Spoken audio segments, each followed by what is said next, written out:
You should have just waited until we were gonna go live, until he was like, and we're Hello, live. hello, everybody. Like right now, we're live. Hello.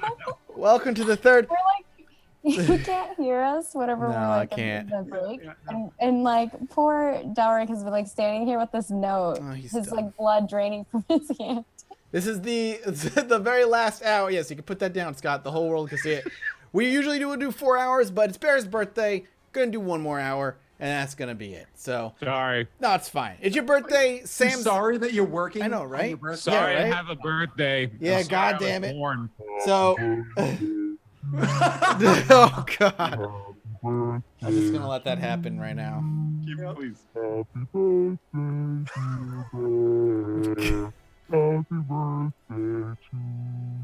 Yay! Otto likes this very much. That's great. I was gonna say just because we also have Sam's missing as well, so no big deal. All right, whatever. let's continue, shall we? So again, flashing forward. So the next day, the people come back with the better physicians that come in to check things out. Again, their focus is on Rye. They're also checking out the well downstairs. They're also looking at the guy that you have there. They're also looking at the various other civilians that are around, but those are like, that they're not the big concern right now, cautionary or whatever concern. So you do get word back about Forston, and Forston is very eager to see you, very eager to have a conversation with you, is what you're told. However, he has zero intention of meeting you at the castle itself, and he wants you to come to Fasant to speak to him. So he is asking you to head to Fasant to speak to him about what had happened. Okay. So, do we want to go now? Basically leaving Rye behind. Mm-hmm. Should we split up, maybe? Perhaps Otto could stay behind to make sure nothing horrible happens to Rye. We don't all have to be there for the Forston conversation, I imagine. Yeah. Maybe not. It's up to you guys as whether or not you want to split to have Addo watch over Rye. What you do know is if this is something that you guys are contemplating, just the idea thrown in there, you do know that all of these physicians are supposedly physicians that are well known for being doing well within their field or whatever, and that obviously the Lord has his eye on Rye and is willing to put people to defend her and so on and so forth. He obviously views her as a hero that needs to gain her tassels and all that stuff as well. So at the very least, you can trust the noble to do the right thing, and you can trust the orcs that are there to watch over this place. You could even go as far as to say, Gratz, you commands them to take care of this. Though Gratz has no intention of staying here much longer. He has his own duties. Yeah. So it's up to Grauman has shared with behind you orc. too. I mean, I guess if this is the next day, Grauman has also already shared with you the night prior that he's basically offered us like the whole basement to stay in and use as we wish. All right. Yeah, I think we've probably made enough friends then where Otto doesn't necessarily feel like he has to stay behind. Okay. So you guys will make your way towards the city. Again, it is about a day's travel from there, but the Lord offers you horses from his stables to make the trek. He assumes that you're going to come back as quickly as you can to see Rye. So he offers you horses from the stables to get there a little bit more rapidly. So is it one of those things you guys want to ride hard and get there as fast as you possibly can? Or do you just try to be a little bit more relaxed? We could probably go relaxed. We're not in a rush. Yeah. Okay.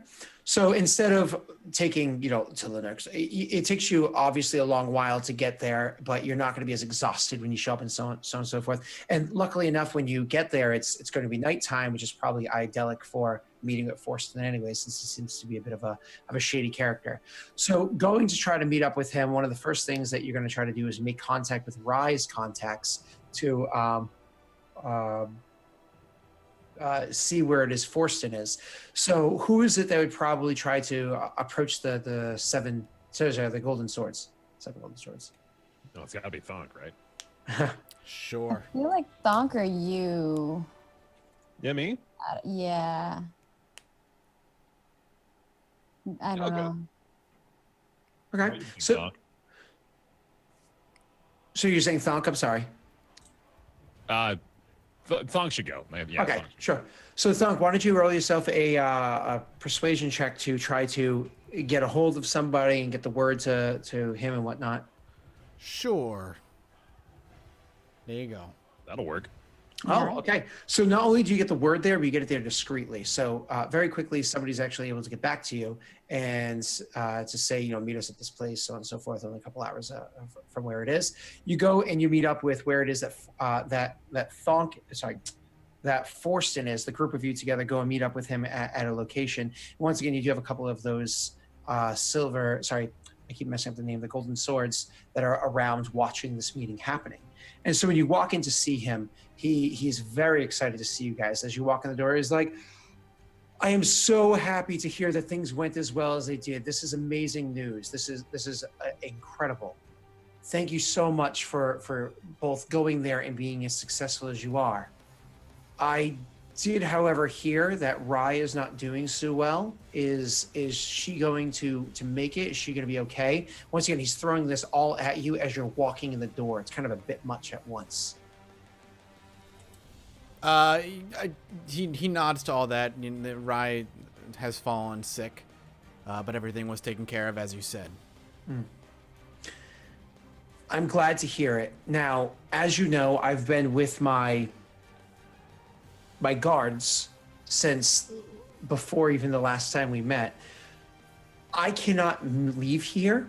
However, there is somebody else that I know that you've been itching to meet, and he can meet up with you a bit more private. And then after you discuss things with him, he will have arrangements set up to make sure that I am no longer looked after, no longer protected. Is this Forston I'm talking to? It is. What about our payment? As I said, there's somebody that you've been itching to meet, and he can handle those things. I cannot. And again, he gestures to the other people around him, and he's being not so deceptive or not so subtle with the fact that he's like, okay, they're holding me prisoner at this point. Yeah. All right, I'll nod to that. That's fine. I'm eager to meet this person then. You know where we usually meet? He's talking about the Broken Bottle thing. Mm-hmm. Yeah, absolutely. I'll nod. Yep. So he says he's there. Okay, I'll nod. I'll gather my friends and head that way. Awesome. So you go to meet up with this gentleman. Now, you guys make your way over there and whatnot, and you see that he kind of says something to as you guys are walking out, he says something to one of them in Shao. And that person walks out after you guys and kind of goes jogging ahead. Okay. You can imagine maybe he's sending word of what had just happened or whatever. And you make your own way to the Broken Bottle Inn. When you guys get there, it's actually kind of nice. It's been so long since you've been here, with having stayed. So long since Grauman's had a drink. Grauman drank at the celebration. Not enough. Okay, so Grauman walks straight to the bar and orders a drink. It's been at least 24 hours since Grauman's had a drink. That's far too long. Yeah, fair enough. Grauman didn't drink as much as he normally would. Yeah. Is Addo in the mood to drink right now? At least drink away the pain or drink away the trauma? Otto could have a pint, yeah. Okay. So the two of you grab drinks as Thon kind of starts making his way upstairs, then looks back and sees what you're doing and is surprised that he's surprised to see you doing that. And then eventually the three of you make your way upstairs. Thon, do you go ahead without them or no? I guess so, yeah. Okay, so you're only going to be a couple seconds ahead of them. So Thunk goes upstairs and goes over to the room where it is that you always meet them and opens the door, I assume not even knocking first. Yeah, no. He opens the door, and inside there you see comfortably sitting there on the same area, the same table or whatever it is that's in this room as before, again, the various different types of chairs sitting around, is a young-looking man with short, dark hair, well-dressed with a white tunic and whatnot, standing there, loose clothes. He doesn't have any swords or anything like that, though he does have a bit of a strange item strapped to on his belt to his side. He's a good-looking guy. This is the thing you sent earlier? Yep, that is casually sitting there. So an image is actually going to pop up for everybody to see in one moment. And as you come walking in, he kind of looks at you with a bit of a smile and kind of nods approvingly as you walk in. You stop yourself, I imagine, kind of sizing this human, obvious human up. If you had to guess, he's a human in his early 20s. Sizing this human up, and you hear the thunking of the steps as the other two are coming up behind you, or at least one person thunking, the other one scrambling to keep up. So the three of you walk in and see this man. He says nothing as you walk in. So wait, what's this strange item that he has? And what is that the only odd thing about him? It is odd. So as you get closer and you kind of look at it, I mean, in game, most likely none of you know what this is, though Addo might. Out of game, it is a flintlock pistol that's strapped to his side. Grumman needs it. Yeah. So it is a flintlock pistol that's strapped to his side. No other weapons that you can see on him. Okay. So the three of you make your way in, and I imagine Addo last shuts the door behind him, and he's kind of like looking at all of you. And again, he is kind of like a satisfied look on his face. Does anybody break the silence, or is he going to? Grumman actually got 2 drinks and sits down at the table. I don't know if anyone else is sitting yet. Sits down at the table and pushes one towards him and says, "Are you going to give us our reward?" And then looks at Thunk. He says, I'm eyeing this guy up and down. He looks like a swindler. Yep. So you say that, pushing the drink over. He looks at the drink, kind of like weighing it for a second, and then reaches out, but then pulls his hand back, reaches down, and grabs 3 smaller sacks and tosses them in front of each of you, over by whatever region of the table you are either sitting or standing near. Taps the table one more time and puts up one finger. He can count to 1. Yeah. So he throws down those sacks in front of you guys and says, "I believe this is the reward that you earned for the task that you made at that warehouse." And Grumman taps the table and waits for the final. He only threw 3 at us. He owes us 1 more. And then he takes out 3 more sacks that are much heavier looking, and he tosses those in front of each of you and says, "And these are the rewards that you earned for what you have just achieved." Grumman taps the table and hits 1 more. To that he goes, "Fine." And no, he doesn't say fine. Sorry, he just nods and holds up the mug that Grumman had given to him, and just kind of like holds it up to say cheers, and takes a big swig of it, and then puts it down and slides into the chair in front of where he's sitting, and says, "You were all successful, and thank you." Otto mentions, "I believe my friend here was looking for the payment for our missing associate." Are you referring to Rye? Yes. Yeah. Rye has already paid herself, so she's been taken care of. Otto looks quizzically Yeah. at him. Grumman looks. Oh, I'm so sorry. Maybe you don't understand. Rye stole a sword from my dead cousin. She can keep that, and we'll call it even. I don't even. I'm not even gonna argue. Grumman has no idea about this. He's like, "What?" And you could see like there was a flash of anger in his eyes as he said it, but it was like less than a second, and it disappears as his smile seems genuine. Otto decides it best not to pursue this line of dialogue at this point. You sure you don't want to bring up that giant gold nugget you might have? No, yeah. all I right. think maybe there's a couple other things we should keep discreet at the moment. So let's go ahead and brush that over. So I'll grab the coin, Mike, whatever one belongs to me, and like either tie it to myself, and You have 2. You or gave us 2, each however 2. many belongs to me. Mm-hmm. And I'll stand up, nod, be like, "Pleasure doing business with you," and go to leave. God damn. It was a pleasure to some degree, but I think that there is a little bit more of a relationship that can be had here. Please, if you would sit down, I'd like to have a chat with you at least. I don't sit down, but I won't leave. Let's start by saying that you did a wonderful job in protecting my parents. I appreciate that. Yeah, I had a feeling. But you fucking broke my father's face. Your father is well, I can see where you get your attitude from. He's like, was it entirely necessary for you to hit an old man in the face? It felt damn good. I'm sure it did. I'm sure you feel it necessary to pick on those that are weaker than yourself. That's why I'm picking on you right now. But I listen. I understand that you're a cleric of corruption. You have your things that you need to take care of, and that's actually why it is that I hired you specifically. I sought you out. But was it necessary to hit an old man in the face? Yes. Is your father If it wasn't alive?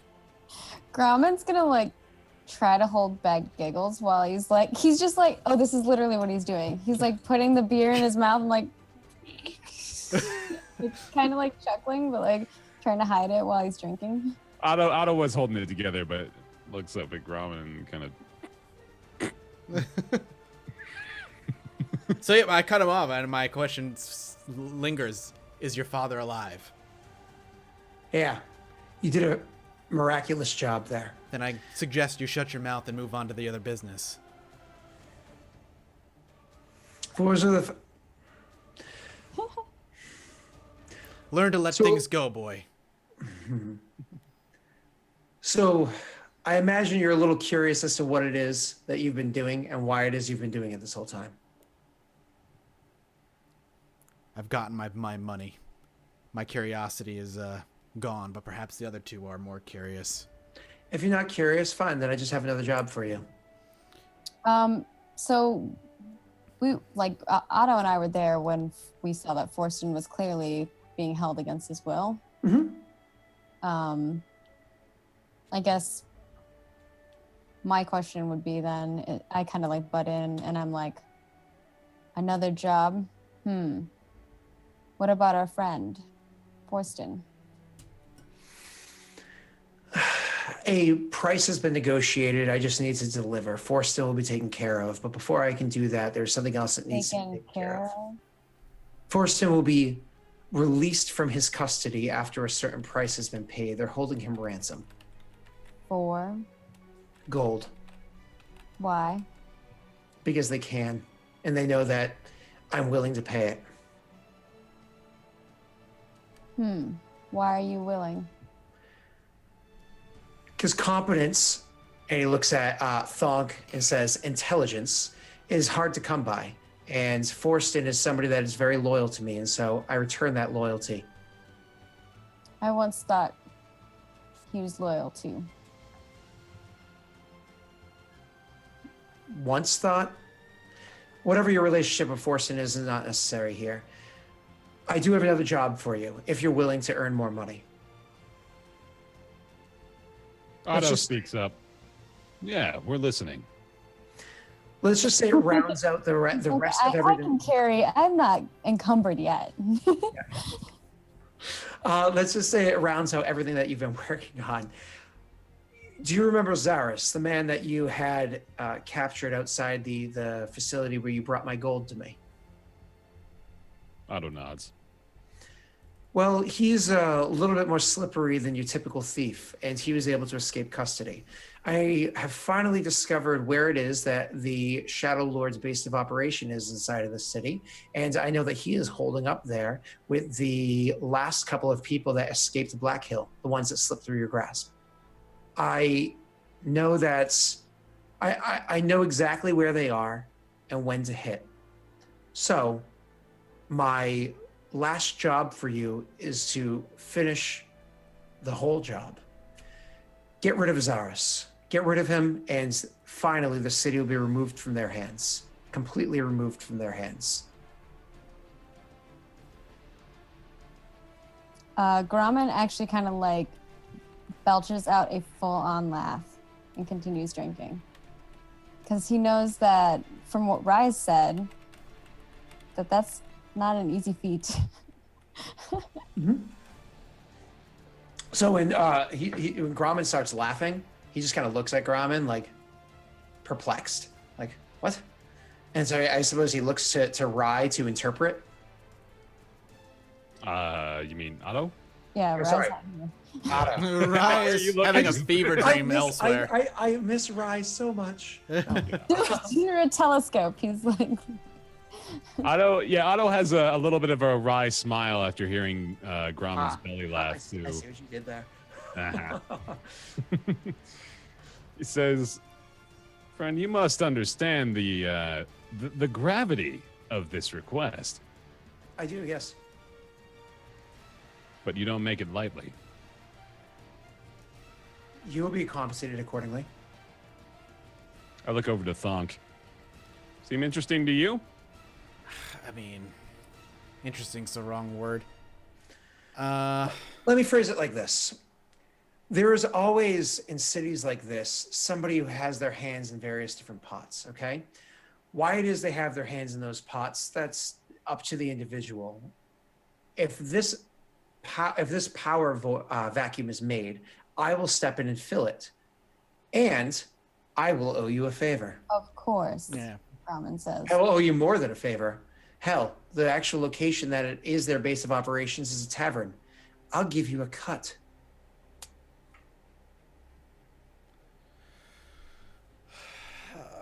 Money. Oh, that's what these. Is this Thunk saying this? No, this is me saying this. Okay. God, I don't like his smug face. I don't. It's because he like reminds you of his father. Is that what's happening here? He's just an annoying little prick. So they want. He basically is hiring us to go into. He wants to just pay us money for this job.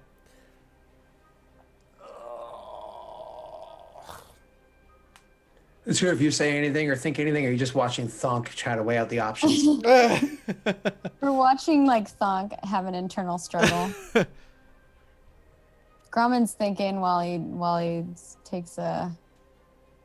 The problem is, Thonk isn't in the city to be a mercenary. Like that's not that's not why he's here. So it's hard for him to be like, yeah, sure, I'll do more criminal work for money. Grommen is also not here for that reason. However, while it's criminal work that you're doing, you are actually killing bad people. I don't care about that. I know you don't. So when he sees a long gap of time go, Yeah. and you guys trying to weigh the options, he goes, perhaps maybe a little expose is in fact what you need to finish making your decision. Allow me to explain myself and answer those questions that were bothering you before, but perhaps you've lost concern of since you worry more about your friend's safety at this point. You're aware of the war that happened 12 years ago when I was but a pup. At that time, you're aware of the facts that my family spent. You wouldn't even understand the amount of money that they did to make deals with chieftains of orc tribes, to bring them in, house them, arm them, and have them fight and succeed in the war. And you're aware of the influence that they had in this region to make your kind welcome here. Yes? You're aware of all this? This is the things you've discovered along the way? When he finally gives some sort of a nod, he says, well, the amount of coin it cost them was far greater than what their coffers had to offer. So they took out loans to pay for this. Loans, they understood what they were doing. They took out these very grand loans that would take them many years to pay back. But they didn't care because the safety and well-being of the citizens around, and well, after spending as much time with the orcs that my father did, he grew to love them. He grew to appreciate their culture. He actually genuinely enjoys spending time with them. So he wanted to make them a part here, and it's cost him a lot of money to make that successful. Well, the money that he borrowed, he paid it back. He paid it back over the course of the past 8 or so years. He bankrupted the family, paying back every penny that they could.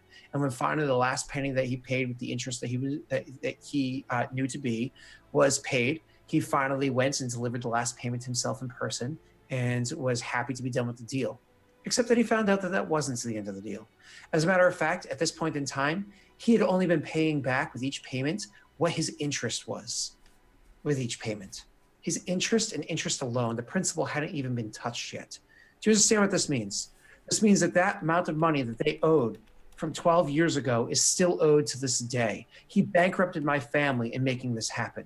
That cash of money that you received from attacking that caravan, that 12,500 gold pieces that you placed into one of my vaults, that was one of the payments that my family owed.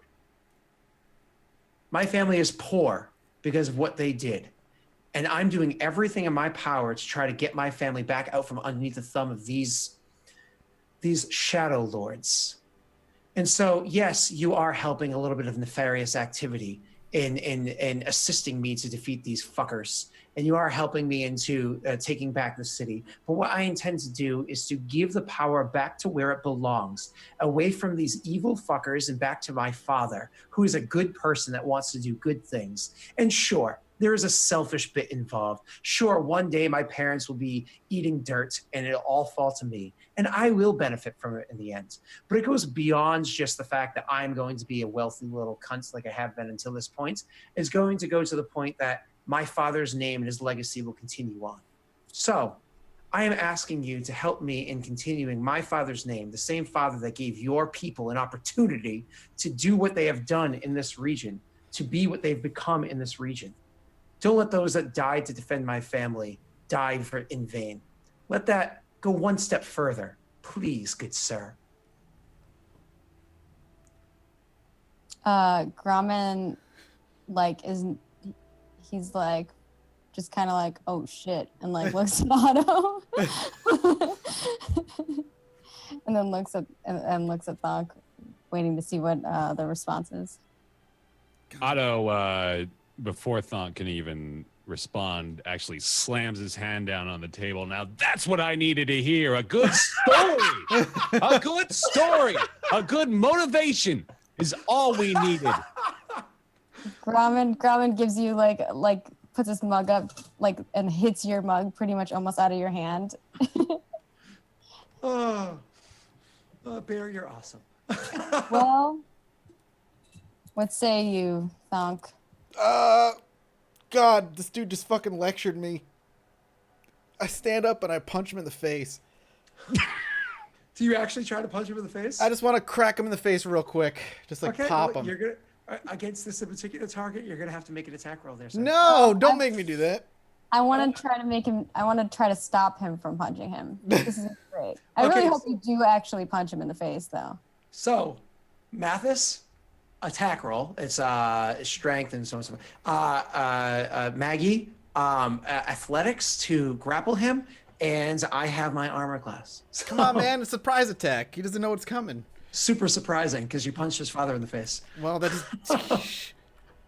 So I'm just rolling a d20 and adding my strength after. Yes. You're not proficient. Well, I miss. So. Oh no! But hold on. Let's see Grauman's interjection. Oh my God! It's 22. God. Okay. As if we didn't expect it. Yeah, I know, well, right? No, she has run poorly so far this session. So Yeah. no, it was nice that a feat of strength was done well. So he goes to punch. Well, I'm really bad at all those other things I rolled for. Grauman is not an investigator. He goes to punch him in the face. He sits there, probably waiting to dodge the last one, whatever, with a smug look on his face as you go to punch him. But Grauman actually quickly steps over and catches the fist, so like an actual catch of the fist. And Grauman's hands are much larger than Thonk's, and so catches it with relative ease. And the guy doesn't blink, he doesn't flinch. He just has that smug look on his face still, never breaking Thonk's eye contact. Oh my God, I don't want to do anything for this guy. I just want to hit him. Like that's all I want to do is just want to hit him in the face. And when you say that, so when that whole thing plays out or whatever, at that, he then pushes his chair back, stands up and says, of course, the reward will come your way as soon as the task is accomplished. I appreciate your help. In case you were wondering at this point, my name is Ashram. It's a pleasure to meet you. And he turns and walks out. Should have let I me. turn to Thonk and I say, "You just can't get that out of your system, can you?" Don't. You don't. I can't. I want to hit him. I don't want to do any of this guy's bidding. I wanted to hit him and to say like father, like son. That's all I wanted to do. His family has been kind to us, Thonk. His family owns land that belongs to our people, Grauman. His money's good.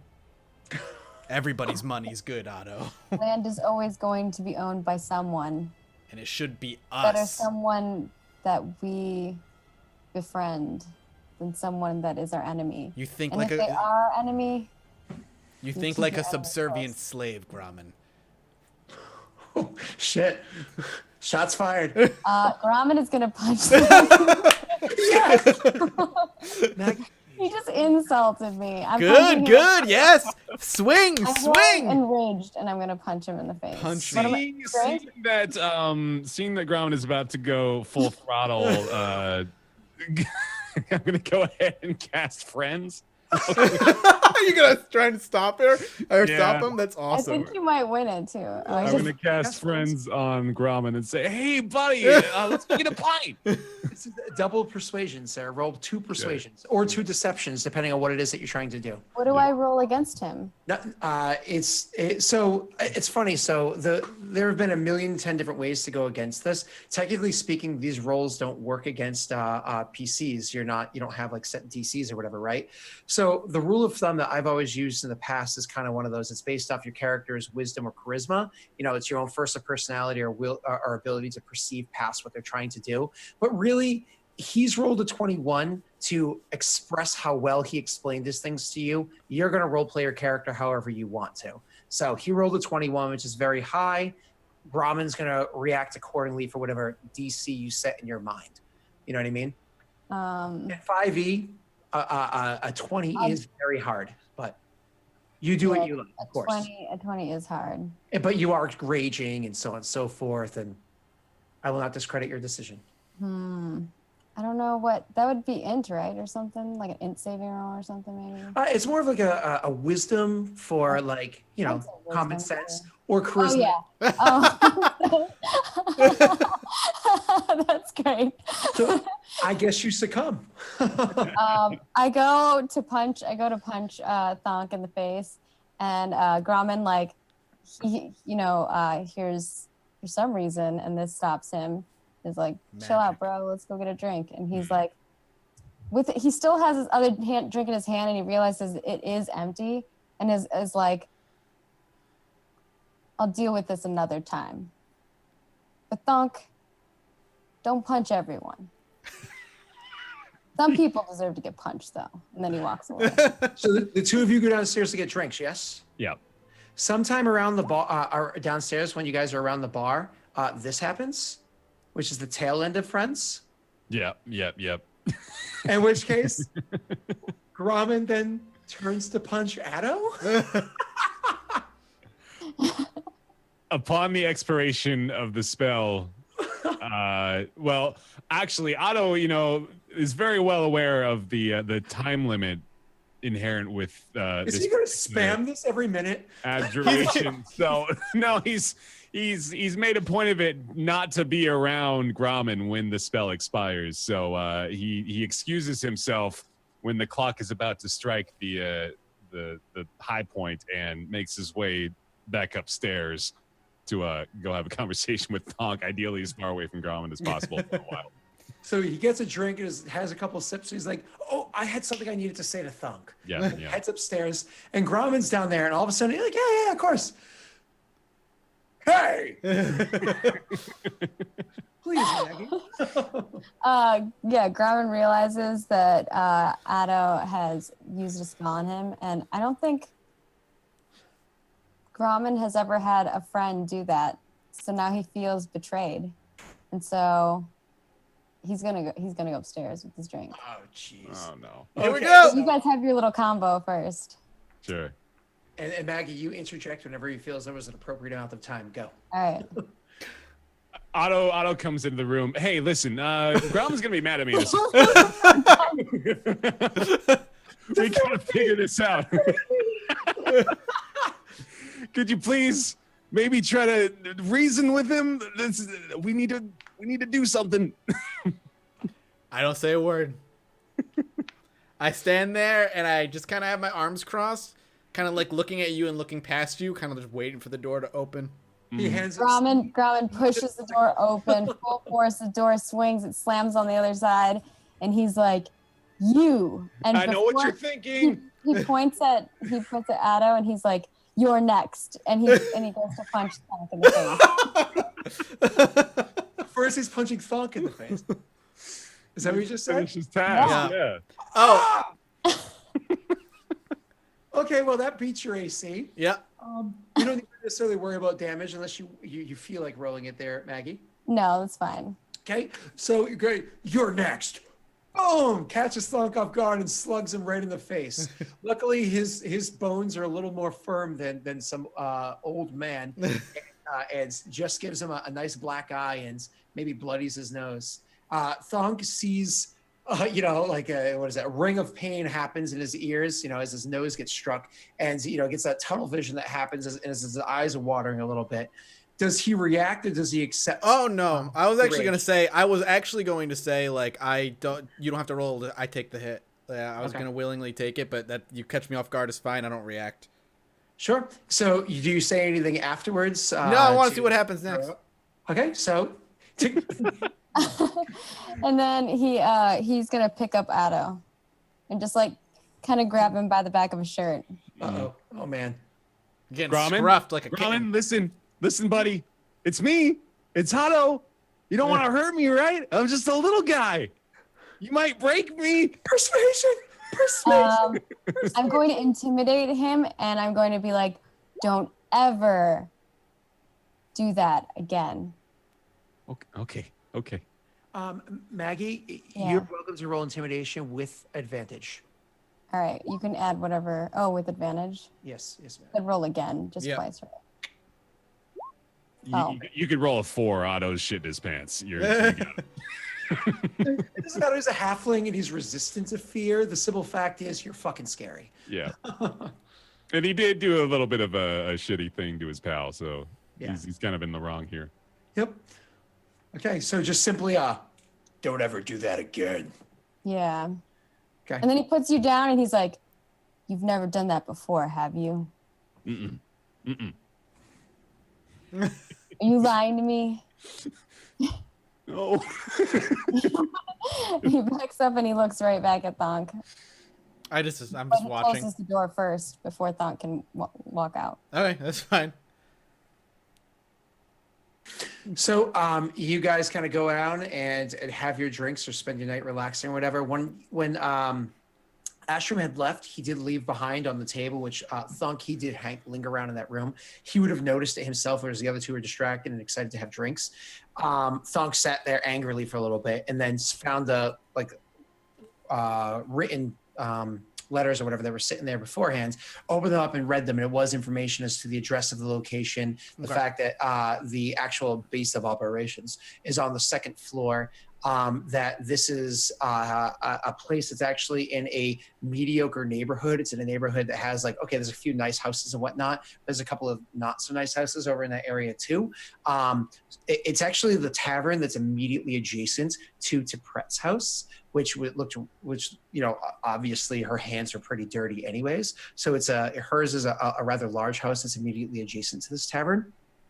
And that's because she was the one that was kind of running the operation in the shadows.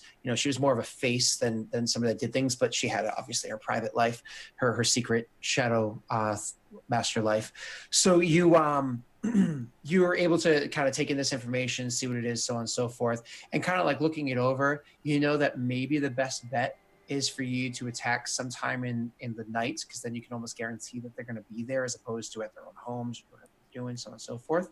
But most importantly, that you should probably do it really soon, within the next few days or week or so, because the longer the time that passes, the more likely it is that this void of power is going to fill itself back in, that he's going to be able to get reinforcements back in this area. You do see a little bit of information on there of little bits of information of people that were tracked and so on and so forth. And that it is in fact Zaris and two others that survived the situation. But something that really catches your eye is of the two that do the situation has the people's names and what they're known for around town, so on and so forth. One person is just another. He's a full-time shadow master. He's a rogue. So he's like a pickpocket and a cut purse in the normal life and doesn't have a real job. The other one, however, is an apothecary. So it owns an apothecary. So there's a shop owner that owns an apothecary. There's the cut purse, and then there is the Azaris himself, who is the kind of leader, the current leader of the Shadow Lords in this area, because of the fact that his leader was taken down and he was the second in command. That's what you're able to take in. So they go down there, they drink, so on and so forth. You guys kind of have this information. Now, my question is, do you intend to stick around this area and do it now, or because you have the horses and everything, do you want to make your way back to the keep? So we kind of digest this information a little bit, come up with a plan, and hopefully see if Rye is doing better. Check on her, because you were all maybe even thinking about staying behind for her before. Probably the latter. Yeah, I figured.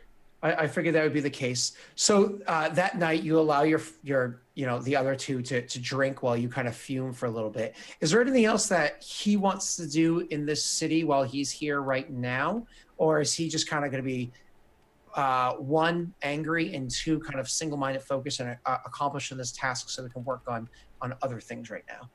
Speaking, of course, about Thunk.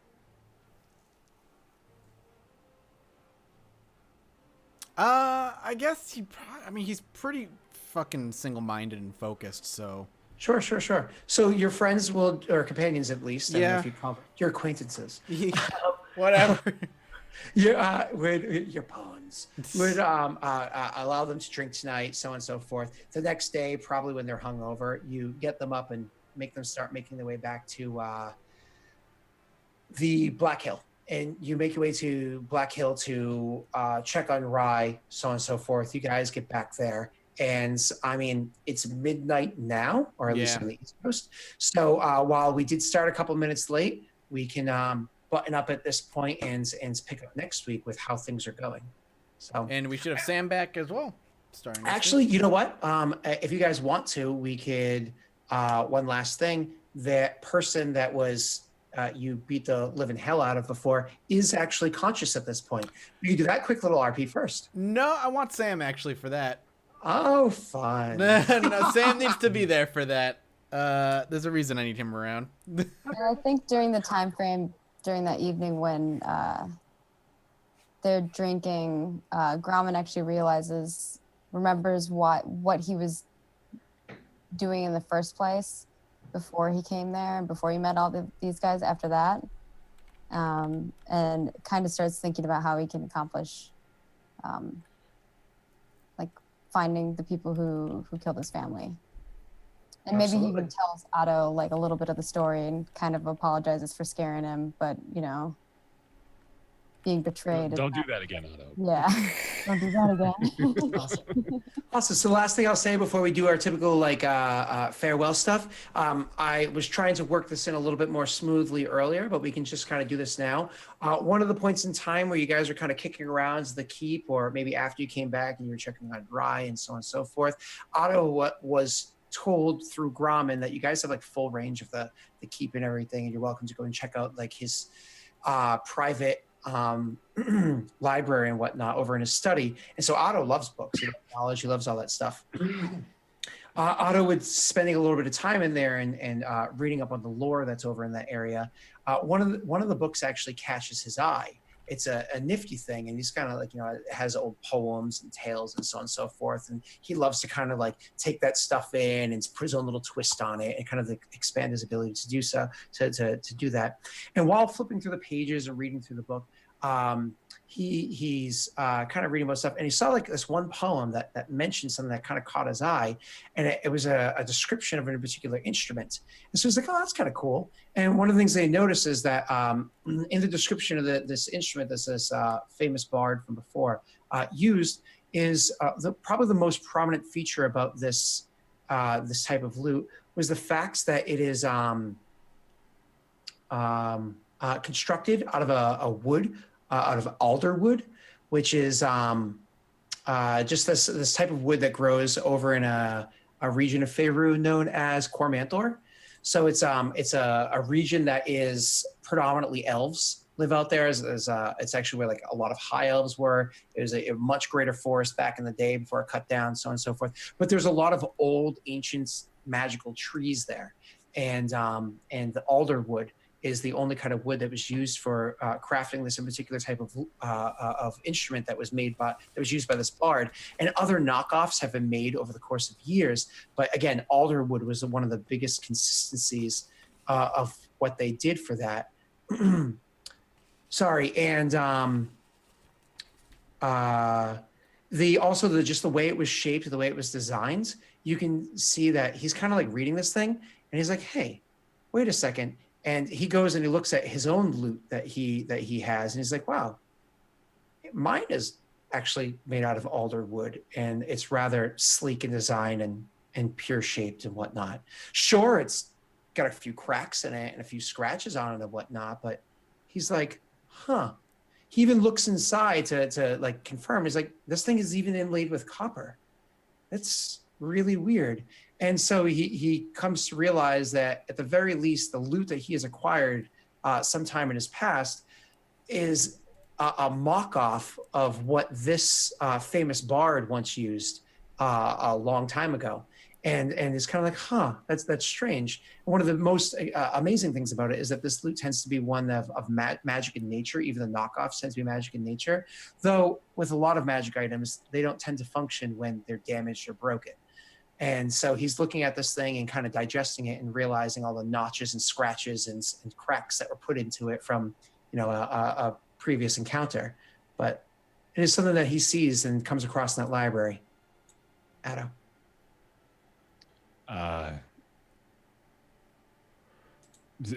He's like, what the? Yeah, I'm at a loss. I'm sorry. I